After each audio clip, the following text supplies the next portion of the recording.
നമ്മുടെ കത്തോലിക്ക സഭയുടെ മുഖപത്രമായ ദീപിക, പഴയ ദീപികയല്ല, ഇപ്പോൾ ഒരു ചെറിയ മാറ്റമൊക്കെ ഉണ്ട്. ഒരു 2-3 ആഴ്ചയ്ക്ക് മുമ്പ് ദീപികയുടെ എഡിറ്റ് പേജിൽ നമ്മുടെ ഈ വിവാദമായ ആരുടെ സ്വത്തും കൊള്ളയടിച്ചുകൊണ്ട് പോകാവുന്ന വഖഫ് നിയമത്തിന് എതിരെ പുതിയ നിയമ ഭേദഗതിക്ക് അനുകൂലമായിട്ട് ഒരു ലേഖനം വന്നു. ഇപ്പോൾ പി ജയരാജൻ്റെ പ്രസ്താവനയുണ്ടല്ലോ, കേരളത്തിൽ IS റിക്രൂട്ട്മെൻറ്റ് നടക്കുന്നു, കേരളത്തിൽ പൊളിറ്റിക്കൽ ഇസ്ലാം പിടിമുറുക്കുന്നു എന്നുള്ള വിവാദമാക്കിയ അദ്ദേഹം പറഞ്ഞത് സത്യമാണ്. CPM-കാർ ഇതുവരെ പറയാതിരുന്നൊരു സത്യം അദ്ദേഹം വീണ്ടും ആവർത്തിച്ച് പറഞ്ഞിരിക്കുന്നു. അതിനെ അനുകൂലിച്ച് അത് ദീപിക മുഖപ്രസംഗം തന്നെ എഴുതിയിരിക്കുന്നു അല്ലേ? ഇതെന്താണ് ദീപികയുടെ ഈ മാറ്റത്തിന് കാരണം? ദീപിക ആദ്യമേ തന്നെ ചെയ്തിരിക്കുന്നത് ജയരാജൻ പറഞ്ഞത് പച്ചപരമാർത്ഥമാണ് എന്നുള്ള രീതിയിലാണ് അവർ. പച്ചപരമാർത്ഥമാണ് നമുക്കൊക്കെ അറിയാം. അതെ. അപ്പോൾ പിന്നെ ജയരാജൻ പറഞ്ഞ ചില കാര്യങ്ങളുണ്ട്. വളരെയധികം കേരളത്തിൽ നിന്ന് റിക്രൂട്ട്മെൻറ്റ് നടക്കുന്നുണ്ട്, മാത്രമല്ല ചെറുപ്പക്കാർ ആകർഷകരാകുന്നു, പിന്നെ ഒഴുക്ക് തുടരുന്നു IS-ലേക്കുള്ളത്. പിന്നെ കണ്ണൂരിൽ നിന്നാണ് ഏറ്റവും കൂടുതൽ അങ്ങനെ പോകുന്നത്. അത് തന്നെയല്ല, കേരളത്തിൽ ഒരുപക്ഷെ കേരളത്തിൽ നിന്നായിരിക്കും വളരെയധികം പേര് ഇങ്ങനെ പോകുന്നത്, ഇന്ത്യയുടെ കണക്കെടുത്ത് കഴിഞ്ഞാൽ. അപ്പോൾ ഇങ്ങനെ കുറേ കാര്യങ്ങളൊക്കെ പറഞ്ഞിരുന്നു. അപ്പോൾ ദീപിക അതുമായിട്ട് fully in agreement with this man. അപ്പോൾ അവർ പറഞ്ഞിരിക്കുന്നത് ഈ ജയരാജന് കാര്യങ്ങൾ മനസ്സിലായി, പക്ഷേ LDF മനസ്സിലാക്കൂ എന്നാണ് എഡിറ്റോറിയലിൽ തുടങ്ങണ. അങ്ങനെയാണ്. അത് ഒരു കഥ പറയാം. അതായത് നമ്മുടെ സീതി ഹാജി എന്ന് മുസ്ലിം ലീഗിൻ്റെ ഒരു MLA ഉണ്ടായിരുന്നല്ലോ. അദ്ദേഹം നിയമസഭാ സമ്മേളനമൊക്കെ നടക്കുമ്പോൾ MLA ഹോസ്റ്റലിൽ താമസിക്കുമ്പോഴും അസംബ്ലിയിലേക്ക് പോകുമ്പോഴൊക്കെ CPM-കാരെ കാണുമ്പോൾ എപ്പോഴും ഗുഡ് മോർണിംഗ് പറയും. രാവിലെയും പറയും, ഉച്ചയ്ക്കും പറയും, വൈകിട്ടും പറയും. അപ്പോൾ വൈകിട്ട് ഗുഡ് മോർണിംഗ് പറഞ്ഞപ്പോഴത്തേക്ക് ആരോ അദ്ദേഹത്തോട് ചോദിച്ചു, നിങ്ങൾക്ക് നിർത്ത് ഹാജിയാരെ, ഇങ്ങനെ പറഞ്ഞ ആൾ കളിയാക്കി, നിങ്ങൾക്ക് വിവരമില്ല എന്ന് പറയുന്നത്. പുള്ളി ചോദിച്ചു, എന്താ കുഴപ്പം? ഇനിയും ഇത്രയും കാലമായിട്ട് നേരം വിളിക്കാത്ത ഇവന്മാർക്ക് ഗുഡ് മോർണിംഗ് അല്ലേ എപ്പോഴും പറയേണ്ടത് എന്ന് ചോദിച്ച പോലെ ഒരു കഥയുണ്ട്. അപ്പോൾ ഇപ്പോഴാണ് ഇനിയും ഇവർക്ക് നേരം വെളുത്തിട്ടില്ല, ജയരാജന് വെളുത്തു. അതെ, ജയരാജൻ കാര്യം പറഞ്ഞു എന്നുള്ളത്. പിന്നെ അവർ പറഞ്ഞിരിക്കുന്നത് ഈ LDF-ഉം UDF-ഉം ഇത്രയും നാൾ ഈ യാഥാർത്ഥ്യങ്ങളിലേക്ക് കണ്ണടക്കിയായിരുന്നു.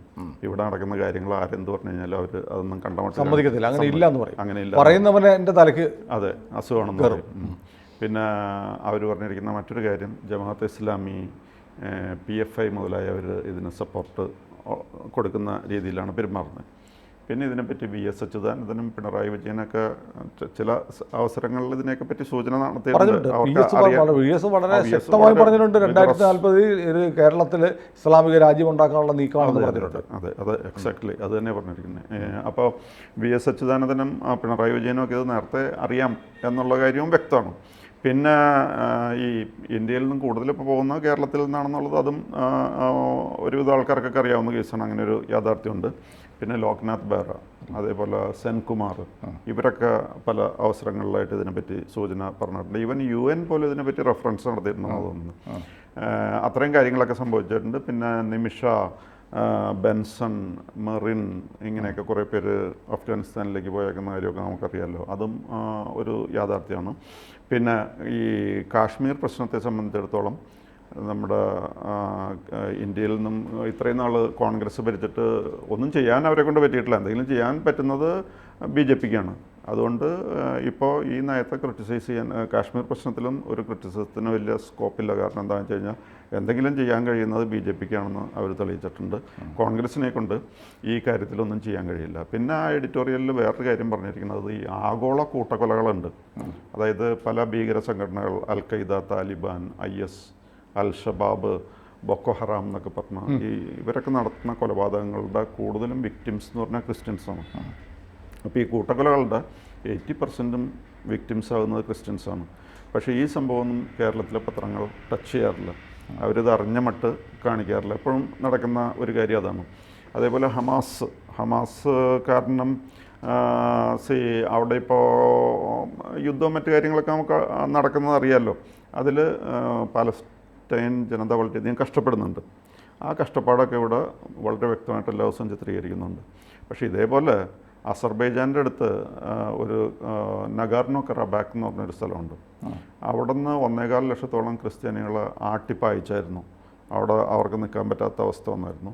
അതിൽ അസർബൈജാന് സപ്പോർട്ട് കൊടുത്തത് തുർക്കി അല്ലെങ്കിൽ ടർക്കി എന്നൊക്കെ പറയുന്ന ആ രാജ്യമാണ്, അതായത് എർദോഗാൻ്റെ രാജ്യം. അപ്പോൾ ഇവരെല്ലാവരും കൂടി അവിടെ നിന്ന് ആട്ടിപ്പായിച്ച് കഴിഞ്ഞിട്ട് കേരളത്തിലെ പത്രങ്ങളാരും അത് അറിഞ്ഞ മട്ടും കാണിച്ചില്ല, അതിനെപ്പറ്റി ഒരു റിപ്പോർട്ടും കൊടുക്കാറില്ല. അപ്പോൾ ചുരുക്കത്തിൽ പറഞ്ഞു കഴിഞ്ഞാൽ ഇവിടെ കേരളത്തിലൊരു സെലക്റ്റീവായിട്ടുള്ള അപ്രോച്ചാണ് ഈ പ്രശ്നങ്ങളെ പറ്റിയുള്ളത്. ചിലരുടെ പ്രശ്നങ്ങൾ എടുത്ത് പറയും, ചിലരുടെ പ്രശ്നങ്ങൾ കണ്ടില്ല എന്ന് നടിക്കും. അപ്പോൾ അങ്ങനത്തെ സാഹചര്യം ചിലരുടെ ഇല്ല, ഒരു പ്രത്യേക സമുദായത്തിൻ്റെ പ്രശ്നങ്ങൾ കണ്ടതായി ഭാവിക്കും, ഉള്ളതിൽ കൂടുതലുള്ളതായിട്ട് പറയും. അത് തന്നെ. അപ്പോൾ അത് കഴിഞ്ഞിട്ട് അവർ കൺക്ലൂഡ് ചെയ്യുമ്പോൾ പറയണത് ഏതായാലും പി ജയരാജൻ ഇങ്ങനൊരു കാര്യം പറഞ്ഞു, അത് നല്ലതാണ്. മാത്രമല്ല ഇന്നിപ്പോൾ ആഗോള സമാധാനത്തിന് ഏറ്റവും വലിയ ഭീഷണിയായിട്ടിരിക്കുന്നത് ഈ ഭീകരവാദമാണ്. അപ്പോൾ അതിനെ കണ്ടില്ലെന്ന് നടിക്കാതിരുന്നതിൻ്റെ പേരിൽ പി ജയരാജന് ഒന്ന് അഭിനന്ദനങ്ങളും നൽകിയിട്ടുണ്ട്. ഇതൊക്കെയാണ് ദീപികയുടെ എഡിറ്റോറിയലിൽ ചെയ്തിരിക്കുന്നത്. അത് വലിയൊരു മാറ്റമാണ്. പക്ഷേ എനിക്കൊരു സംശയം, രണ്ട് സംശയങ്ങളുണ്ട്. ഒന്ന്, ഈ പാപ്പ ഫിലിപ്പൈൻസിലെത്തിയപ്പോഴത്തേക്ക് അവിടെ അദ്ദേഹത്തിന് ജക്കാർത്തയ്ക്ക് എടുത്ത് വെച്ചിട്ട് ഒരു വധശ്രമം ഉണ്ടായി. അത് ദീപിക റിപ്പോർട്ട് ചെയ്ത് എടുത്താണ്. അത് കണ്ടതായിട്ട് ഓർക്കുന്നില്ല. ദീപികയുടെ എഡിറ്റോറിയൽ വിങ് കാണാതെ പോയതോ അറിയാതെ പോയതാണോ, അതോ അതും ഈ പറഞ്ഞ പോലെ മൊത്തത്തിൽ കേരളത്തിലെ മാധ്യമങ്ങൾ വാർത്തകൾ തമസ്കരിക്കുന്നതിൻ്റെ കൂട്ടത്തിൽ അങ്ങനെ തമസ്കരിക്കുന്ന വല്ല ജേർണലിസ്റ്റുകളും ദീപികയുടെ ഡെസ്കിലുണ്ടോ എന്ന് ദീപിക ഒന്ന് ആലോചിക്കുന്നതാണ്. ദീപികയിൽ കുറച്ച് നാൾ ഫാരിസ് അബൂബക്കറിന്റെ കസ്റ്റഡിയിലായിരുന്നല്ലോ. അത് ഒരുപാട് കാലം മുമ്പാണ്. ഒരുപാട് കാലം മുമ്പ്. പക്ഷെ അന്ന് അപ്പോയിന്റ് ചെയ്ത ചില ആൾക്കാർ ഇപ്പോഴും ഉണ്ടെന്ന് പറയുന്നുണ്ട്. അപ്പം അങ്ങനത്തെ കുറച്ച് പേരുടെ കാഴ്ചപ്പാടും പ്രവൃത്തിയൊക്കെ അല്പം വ്യത്യസ്തമാണ്. അതുകൊണ്ടാണ്. പക്ഷേ എന്തായാലും ഇപ്പോൾ ഈ ഒന്ന് രണ്ട് കാര്യം വന്നു കഴിഞ്ഞപ്പോൾ അവർ വളരെ സ്റ്റേൺ. അതെ അതെ. പക്ഷേ അതിന് പാപ്പയ്ക്ക് നേരെ ഒരു ശ്രമം നടന്നു എന്നുള്ളത് ദീപിക പ്രസിദ്ധീകരിച്ചില്ല, പിന്നെ ആരാ പ്രസിദ്ധീകരിക്കുക? അതെ അതെ അതെ. ഞാൻ കണ്ടില്ല, ഞാൻ ദീപിക പത്രം കാണുന്നില്ല. ദൈവം സഹായിച്ച് കർത്താവിൻ്റെ കൃപ കൊണ്ട് എൻ്റെ പ്രദേശത്ത് നിന്ന് ദീപിക കിട്ടാനില്ല. അത് രണ്ടാമത്തെ എൻ്റെ ചോദ്യം ഇതാണ്. ഇപ്പോൾ ദീപിക വളരെ സ്ട്രോങ് ആയിട്ട് ഈ കാര്യങ്ങൾ പറയുന്നുണ്ട്. ഇപ്പം വഖഫിൻ്റെ കാര്യത്തിൽ സെൻട്രൽ മിഡിൽ പേജിൽ ഒരു മിഡിൽ പീസ് പ്രസിദ്ധീകരിക്കാൻ ധൈര്യം കാട്ടിയ ഏകപത്രം, ജന്മഭൂമിയെയും കേരളമൂതിയൊക്കെ മാറ്റി നിർത്താം, കഴിഞ്ഞാൽ ദീപികയാണ്. അത് അങ്ങനെ ആളുകൾക്കൊരു അവയർനെസ്, എന്താണ് വഖഫ്, ഈ പുതിയ നിയമ ഭേദഗതി എന്തുകൊണ്ട് പാസ്സാവണം എന്നൊരു അവയർനെസ് ഉണ്ടാക്കാൻ ദീപികയ്ക്ക് കഴിയും. പക്ഷേ ദീപിക പത്രം എന്താണ് സാർ? ഈ ക്രൈസ്തവരുടെ കത്തോലിക്ക സഭയിൽപ്പെട്ട ആളുകളുടെ വീടുകളിൽ ദീപിക ഇല്ലാത്തത് എന്താണ്? ദീപിക പക്ഷേ ആൾക്കാരതങ്ങനെ മതത്തിൻ്റെ പത്രമൊന്നും നോക്കിയിട്ടൊന്നുമല്ല. ആൾക്കാർ പൊതുവിൽ ഏതാണ് ജേർണലിസ്റ്റിക് പോയിന്റ് ഓഫ് വ്യൂവിൽ ഏതാണ് നല്ലത്, കൂടുതൽ ഇൻഫോർമേറ്റീവ്, ഇൻട്രസ്റ്റിംഗ്, എൻലൈറ്റനിങ് എന്നുള്ളത് നോക്കിയിട്ടാണ് വാങ്ങിക്കുന്നത്. ഏത് മതക്കാരാണ് പബ്ലിഷ് ചെയ്യണമെന്ന് നോക്കിയിട്ടല്ല. അപ്പോൾ ആ രീതിയിൽ ഈ ക്രിസ്ത്യൻ റീഡർഷിപ്പ് കുറേയധികം മനോരമയ്ക്കാണ്. അല്ല, ദീപികയ്ക്ക് മനോരമ ഇല്ലായിരുന്നെങ്കിൽ ചിലപ്പോൾ കുറേ ദീപിക പോയത്. അല്ല, ദീപികയ്ക്ക് ഈ പള്ളി വിചാരിച്ചാൽ ഒരു ക്യാമ്പയിനൊക്കെ നടത്തി ദീപിക പത്രം കൂട്ടിക്കൂട്ടെ. ബാക്കി എല്ലാ പത്രങ്ങളും ചെയ്യുന്നുണ്ടല്ലോ. അങ്ങനെ ഒരു ക്യാമ്പയിൻ ഒന്നും നടന്നതായിട്ട് പാരീഷുകളിലൊക്കെ ഇടവകയിലൊക്കെ ബന്ധപ്പെട്ടിട്ട് ക്യാമ്പയിൻ നടത്തിയാൽ കുറച്ച് നാൾ അങ്ങനെ അങ്ങോട്ട് ഓടും. ഈ അത് കഴിഞ്ഞ് ഒരു കൊല്ലം കഴിയുമ്പോൾ ആരെങ്കിലും പറയും, ഓ ഇതിലെന്താണ് ഈ മാർപ്പാപ്പയുടെ വിശേഷം മാത്രമേ ഉള്ളൂല്ലോ, നമുക്ക് ബാക്കി കാര്യമൊന്നും പോരാല്ലോ എന്നുള്ള രീതിയിൽ. അല്ല, അത് അങ്ങനത്തെ എഡിറ്റോറിയൽ കണ്ടന്റ് മാറ്റണം. അല്ല, എഡിറ്റോറിയൽ കണ്ടന്റ് മാറ്റി ഈ നമുക്ക് പറയാനുള്ള കാര്യങ്ങളും ഒപ്പം മറ്റെല്ലാ വാർത്തകളും കൊടുക്കണം. ഇപ്പോൾ അത് ദീപിക അങ്ങനെയൊക്കെ കുറേ ശ്രമിക്കുന്നുണ്ട്. ഈ പള്ളികൾ വഴിയൊക്കെ അവർ കുറച്ച് ക്യാമ്പയിനിങ് നടത്തി നോക്കുന്നുണ്ട്. ഉണ്ടല്ലേ? പക്ഷേ പത്രം എന്ന് പറഞ്ഞു കഴിഞ്ഞാൽ അതൊരു തരം അഡിക്ഷനാണ്. ഒരെണ്ണം പണ്ടോട്ടേ ശീലിച്ചു കഴിഞ്ഞാൽ പിന്നെ അതിൽ നിന്ന് അല്ല, ഒരു രണ്ടാമത്തെ പത്രമാക്കി എടുക്കാമല്ലോ. മനോരമയുണ്ട്, എന്നാൽ പിന്നെ ഒരു ദീപിക. അത്യാവശ്യം സഭയിൽപ്പെട്ട ആളുകൾക്ക്, ഇടവകയിലുള്ള ആളുകൾക്ക് ഒരു പത്രം കൂടി വാങ്ങാനുള്ള ശേഷിയൊക്കെ ഉണ്ട്. അതുണ്ട്. സ്ഥാപനങ്ങൾ, അതിപ്പോൾ ക്രൈസ്തവ സഭയുമായി ബന്ധപ്പെട്ട ക്രിസ്ത്യാനികളുടെ സ്ഥാപനങ്ങളിൽ വരുത്തണം എന്നൊക്കെ പറഞ്ഞാൽ പറ്റും. സ്ഥാപനങ്ങളിലൊക്കെ വളർത്തും. അപ്പോൾ ഇന്നത്തെ കാലത്ത് സഭയിലെ ബന്ധപ്പെട്ട ആരെങ്കിലും കേൾക്കുന്നുണ്ടെങ്കിൽ, നമ്മുടെ ഈ ടോക്ക് കാണുന്നുണ്ടെങ്കിൽ, നിങ്ങൾ ദീപിക പത്രത്തിൻ്റെ പ്രചാരം ഒന്ന് കൂട്ടും. അതായത് ക്രിസ്ത്യൻ കോളേജ് സ്കൂളുകളിലൊക്കെ എങ്ങനെയാലും അവരുടെ ലൈബ്രറിയിലൊക്കെ നിർബന്ധമായിട്ട് എന്ന് പറഞ്ഞ പോലെ വരുത്തുന്നുണ്ട്. പക്ഷെ അതൊന്നും ആരും വായിക്കില്ല. വീടുകളിൽ പോകുന്ന പത്രത്തിനാണ് റീഡർഷിപ്പ് ഉള്ളത്. സ്കൂൾ കോളേജ് പത്രത്തിന് വായന വളരെ കുറവാണ്. അത് തുറക്കത്തുമില്ല. ദേശാഭിമാനിയുടെ കോപ്പികൾ പോലെയാണ്.